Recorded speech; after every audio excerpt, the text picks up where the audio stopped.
But first, just days ahead of a planned strike, nurses go public with some alleged patient care horror stories. But the hospitals have some allegations of their own. This is KARE 11 News at 5.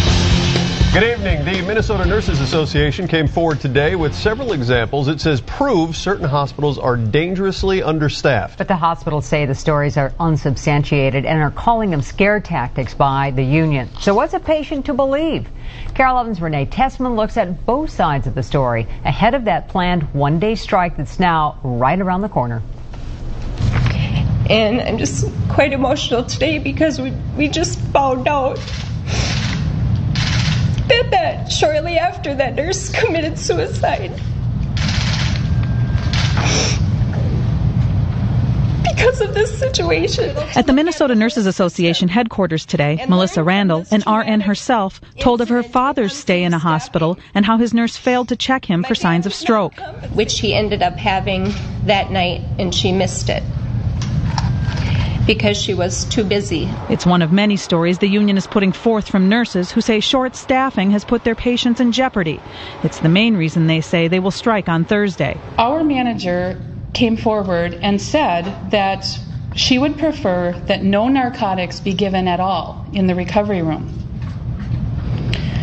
so that patients may leave more quickly. But the 14 Twin Cities hospitals involved in the strike dispute these claims by nurses, some saying staffing levels have not been tied directly to an adverse event at their hospital. And over the last 3 years, of 121 events that were reviewed by not only administrative but line staff, there were not one that was judged related to nursing staffing. Not a single one. They also say at least one of the nurses' stories cannot be substantiated.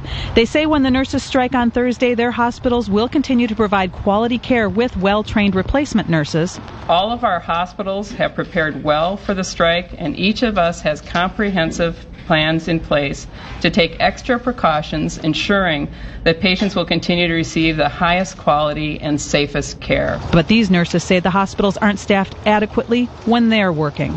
Maybe by their standards they were okay staffed, but by me as the nurse doing the work, I can't handle the work I'm given.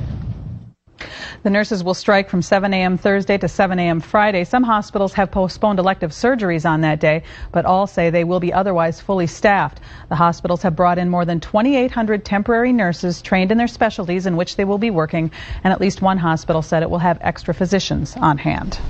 All right. Thank you, Renee. Yep. Cub Foods.